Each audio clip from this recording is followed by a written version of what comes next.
Hey guys, welcome back to my YouTube channel. तो आज हम ड्रैगन गॉड सीरीज को फिर से कंटिन्यू करने जा रहे हैं। तो जैसे कि मैंने प्रीवियस एपिसोड में देखा था, डेंगू बोलते कि ऐसा लग रहा है कि लीडर इंटरेस्टेड है और वो तुमसे बात करना चाहता है। टांग सेक्ट ने कुछ ज्यादा इन्वेस्ट किया शर्क स्काई फाइटर्स में।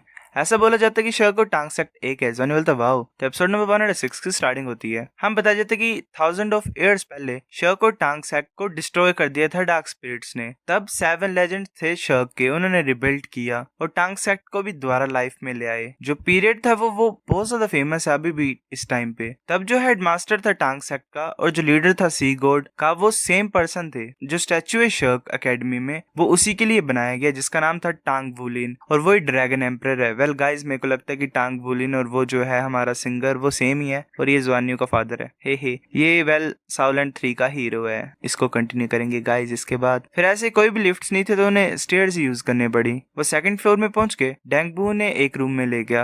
वहां पे अंदर बैठा होता है टांग सेक्ट का वाइस लीडर टांग मियो। पहले ये वाइस है तो मेन कौन है? मैं तो इसे मेन समझता था। जॉनी बोलता है कि सर तुम हमसे सच्ची मिलने के लिए आए हो। वाइस लीडर बोलता है कि तुम शर्क की फर्स्ट एक्सपेरिमेंटल क्लास हो तो ऑफ कोर्स मैं यहाँ पे आऊंगा ही। बैठ जाओ। तुम्हारी टीम 37 स्काई विंग से है ना? कितना सा ग्रेट नेम है। जॉनी सोच रहा था कि हमने सिर्फ कुछ ही मोमेंट पहले रजिस्टर किया और इसे अभी पता भी लग गया। वाइस मास्टर बोलते डेंगू ने मुझे बताया तुम्हारे प्रपोजल के बारे में। टेक्निकली टांग सेक्ट को बहुत ज्यादा अच्छा लगेगा तुम्हारे मिशन में असिस्ट करने के लिए, बट टांग सेक्ट के भी खुद रूल्स होते हैं। जितने मेंबर्स टांग सेक्ट को ज्वाइन करेंगे मतलब तुम्हें ज्वाइन करना पड़ेगा और हमारे मेंबर्स बनना पड़ेगा। जॉनी बोलते टांग सेक्ट को ज्वाइन करना। वाइस मास्टर बोलते क्या कोई प्रॉब्लम है? मैं तुम्हें एक चीज बता देता हूँ कि डिफरेंस होता है शर्क स्टूडेंट और बाकी लोगों के लिए जब वो टांग सेक्ट को ज्वाइन करते हैं। अगर तुम टांग सेक्ट को ज्वाइन करोगे तो तुम फ्री होगे, मतलब तुम जो मर्जी चाहो वो कर सकते हो। हम तुम्हें फोर्स नहीं करेंगे चीजें करने के लिए। अगर तुम ये चीज को एक्नॉलेज करोगे कि तुम टांग सेक्ट के मेंबर हो तो वही चीज नेसेसरी है। अकेली रिस्ट्रिक्शन यही है कि तुम किसी दूसरी ऑर्गेनाइजेशन को ज्वाइन नहीं कर सकते हो, जैसे कि स्पिरिट टावर या वोर्गो टेम्पल हो गया।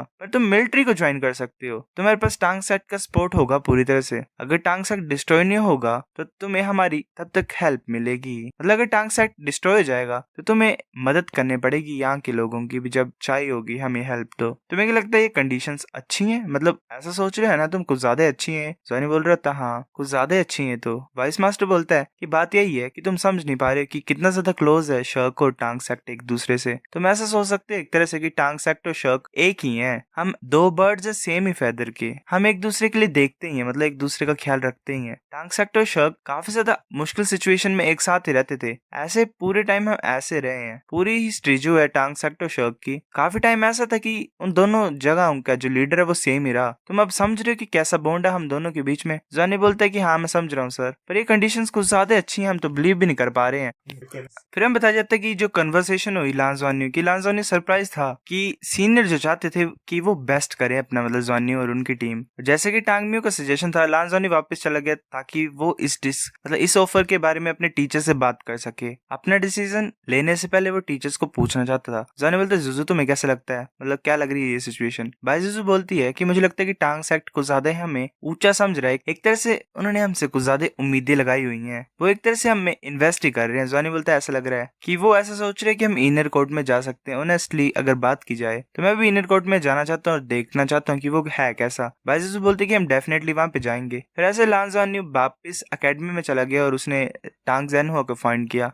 टांग ज़ेनहो ने उसकी बात सुनी और एकदम से आंसर कर दिया। टांग ज़ेनहो बोलता है तुम्हें पता है कि उन्होंने इस तरह का ऑफर क्यों किया तुम्हें? वो इसीलिए क्योंकि जो रिंग है तुम्हारे हाथ में उसकी वजह से। जॉनी बोलता है रिंग ऑफ फेट तुम्हारा मतलब? टांग ज़ेनहो बोलता है अंडर एस्टिमेट मत करो power of fraternity of life को। अगर तुम लोगों को पता करने दोगे कि तुम नेक्स्ट मतलब लीडर हो उसके, तो वो तुम्हें रिस्पेक्ट करेंगे, एक तरह से रिस्पेक्ट देंगे। वो तुम्हें एक गॉड की तरह ट्रीट करेंगे। जॉनी बोलता है तो इसका मतलब टांग सेक्ट ये होप कर रहा है कि वो फ्रेटर्निटी के पास में आ जाएं हमारी हेल्प करके। पहले एक तरह से कनेक्शन ही बना रहे हैं गाइस। टांग ज़ेनहो बोलता है ऊपर से ये बात है कि वो तुम्हारे अंदर पोटेंशियल देख रहे हैं। तुम कुछ ज्यादा आउटस्टैंडिंग पर्संस हो और तुम नेक्स्ट 7 लेजेंड्स बन सकते हो शर्क के। जॉनी बोलता है 7 लेजेंड्स शर्क के? टीचर क्या अभी है क्या, मतलब 7 लेजेंड्स कोई इस टाइम पे? ज़ेनहो बोलता है हाँ है, और तुम 2 से मिल भी चुके हो। जॉनी बोलता है क्या मिल चुके हैं? ज़ेनहो बोलता है कि एक सेकंड लीडर है सी गॉड का, मास्टर वांग, जो दूसरा है वो तुम अभी मिल के आए उससे। वो टांग सेक्ट का वाइस मास्टर टांग मियो। जैसे इटर्नल इटर्नल ट्री इवॉल्व हुआ, शर्क में एक रूल था कि सिर्फ गॉड लेवल मास्टर्स ही लेजेंड बन सकते हैं। टांग ज़ेनो बोलता है कि सपने देखना बंद करो, तुम सिर्फ लेवल 4 के हो। ज़ेनो बोलता है तो अगर मैं टांग सेक्ट को ज्वाइन करूंगा तो इतना बुरा नहीं है ना, मैं अपने फ्रेंड्स को बोलूं मतलब जाके। ज़ेनो बोलता है कि याद रखना मैं तुम्हें क्या बोला है, स्काई फाइटिंग के मिशन असली बैटल्स होती है, तुम्हें सेफ रहना है। ज़ेनो बोलता है क्या मैं समझता हूँ, तुम्हें चिंता नहीं करनी प्रोफेसर। फिर ऐसे जो साथ थे लान ज़ेनो के ग्रुप के, उन्होंने डेंगबू को फॉलो किया और वो टांग सेक्ट में चले गए द्वारा। डेंगबू बोलता है कि श्राइन है जहाँ पे टांग सेक्ट के हीरोज हैं, अंदर आ जाओ। फिर उनके सामने 3 स्टैचूज होते हैं, वो सभी जो स्टैचूज होते हैं वो 5 मीटर टॉल होते हैं। बाइजुस बोलती है वाओ, आगे 3 स्टैचूज होते हैं।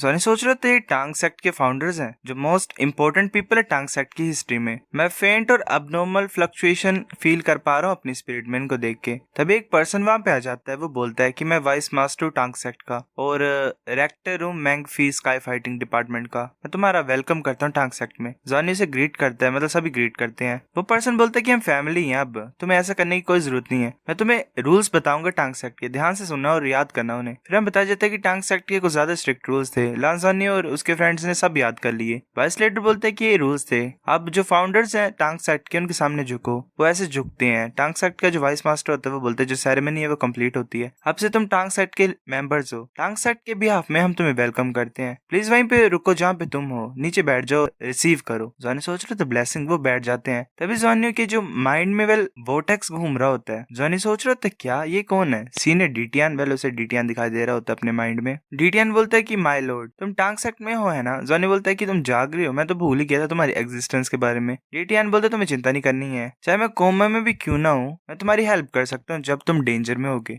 जब तुम ब्रेक थ्रू कर रहे थे तब मैंने फील किया जो बिगेस्ट प्रॉब्लम है जो तुम फेस कर रहे हो वो गोल्डन और सिल्वर ड्रैगन ब्लड की वजह से है। ज़ेनो बोलता है कि मेरी जो ब्लड लाइन है वो तो स्पिरिट सिल्वर हर बेज है, वेल पता नहीं क्या बोल रहा है। क्या जो मेरी ब्लड लाइन है वो गोल्डन ड्रैगन और सिल्वर ड्रैगन ब्लड लाइन में कन्वर्ट हो सकती है। डीटियान बोलता है कि हम फेट को कंट्रोल नहीं कर सकते हैं, जो रीजन तुम्हारी ब्लड लाइन इस तरीके से है वो तुम्हें खुद फिगर करना पड़ेगा, पर सब कुछ ठीक ही है, ये सब कुछ फाउंडेशन है, इसलिए मैंने तुम्हें चूज किया। तुम फ्यूचर और स्पिरिट एनिमल्स के और बाकी जितने भी एनिमल्स है दूसरे यूनिवर्सेस में उनका भी फ्यूचर हो। तुम मेरे असली वाले अकेले लॉर्ड हो, चाहे कुछ भी हो, मैं तुम्हारी हेल्प करूंगा तुम्हारे फाइनल ब्रेक थ्रू को अचीव करने के लिए। ज़ेनो की ब्लड लाइन तुम्हें बताई है ड्रैगन गॉड की है। फिर ऐसे लान ज़ेनो का जो ग्रुप था वो वापस रात को आए। मैंग फी ने परमिशन दे दी थी सीक्रेट टेक्निक्स को ट्रेन करने के लिए। फिर टांग सेक्ट ने एक बहुत बड़ी शिप दे दी थी मिशंस के लिए। सब कुछ सेटल हो गया, लान ज़ेनो वापस आ गया और अपने टीममेट्स के साथ उसने मीटिंग की। जो मिशन था वो डिसाइड हो गया था, एक level 3 sky fighting mission planet scouting, जो कि 2 दिन में स्टार्ट होने वाला था। फिर हमें शर्क ट्रैवल सेंटर का सीन दिखाया जाता है, वहाँ पे एक शिप होती है, एक बहुत बड़ी नेवी ब्लू स्पेसशिप थी वहाँ पे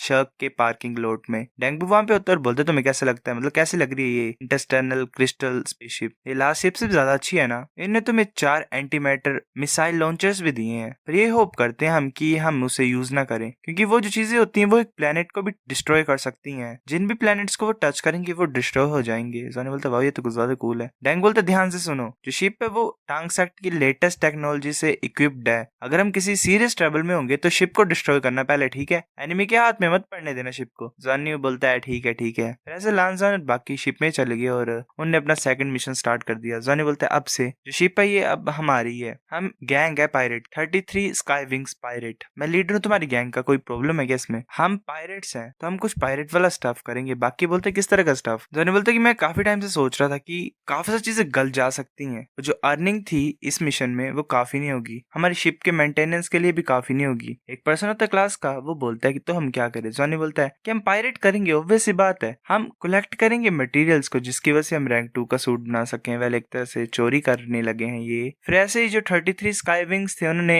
एक पायरेट क्रू को रेड किया और काफी ज्यादा मटेरियल्स को पा लिया उनसे। ये जो मटेरियल्स थे इन्हें ये रैंक 2 सूट्स को बनाने के लिए यूज करेंगे। फिर ऐसे प्लेनेट में लैंड होने के बाद उन्होंने फाइंड किया मतलब कि वहां पे कुछ भी वैल्यूएबल नहीं था। ये 33 स्काई विंग्स थे वो जल्दी से वापस आ गए और उन्होंने अपने मिशन के बारे में रिपोर्ट कर दिया। डेंगू बोलते तुम वापस पे आ गए, तुम्हारा मिशन कैसा गया। ज़ेनो बोलता है कि हमने मिशन को छोड़ दिया, हम कुछ भी फाइंड नहीं कर पाए वहां पे, कैप्टन प्लीज हमारी हेल्प करो, हमने कुछ गैजेट्स को फाउंड किया है, हम उन्हें टांग सेक्ट को बेचना चाहते हैं। डेंग बोलते क्या तुमने फाइट की। ज़ेनो बोलता है कि हाँ, हम एक छोटे से पायरेट क्रू के सामने आ गए थे, तुम्हें चिंता नहीं करनी, शिप को कुछ भी नहीं हुआ है। डेंग बोलता है कि ठीक है मैं आता हूँ थोड़ी देर के बाद और फिर नोटिफाई करता हूँ तुम्हें। फिर हमें टांग ज़ेनो को ऑफिस दिखाया जाता है। ज़ाया बोलता है क्या तुमने अपने मिशन को कंप्लीट कर लिया। ज़ेनो बोलता है नहीं हमने नहीं किया है। फिर ऐसे जॉनी ने सब कुछ बता दिया उसे कि क्या हुआ था मिशन के दौरान। जॉनी बोलते प्रोफेसर क्या कोई चीज है जिसमें हम आपकी हेल्प कर सके, इसलिए तुमने हमें यहाँ पे बुलाया है ना। डीन बोलते कि हाँ, ये हमारे रेपुटेशन के लिए है, हमने डिसाइड किया तुम्हें कंपटीशन में भेजने के लिए, जो कि स्कूल्स के मतलब होगा थ्रू स्कूल्स के बीचों में। जॉनी बोलता हमें, क्या तुम श्योर हो कि 6th ग्रेड के स्टूडेंट्स मतलब हम ठीक हैं